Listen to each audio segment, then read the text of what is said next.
Сәлеметсіңдер ме оқушылар? Бүгінгі сабақтың тақырыбы жаман деген немене?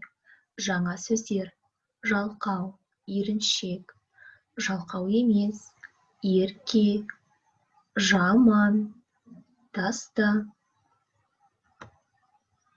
Жазылым тапсырмасы 5-ші тапсырма, 42-ші бет.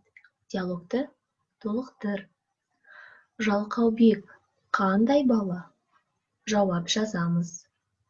Оны бәрі қалай атайды? Сенің досың жалқау ма? Досың сабақты қалай оқиды? Жазылым тапсырмасына байланысты дескриптор кестесі. Сұрақтарды жазады 4 балл. Әр сұраққа жауап береді. Дұрыс жауап берген сұрақтарға 1 балдан берілетін болады. Сөздерді жазу барысында орфографиялық нормаларды сақтайды 2 балл. Осымен сабақ аяқталды. Сау болыңдар оқушылар.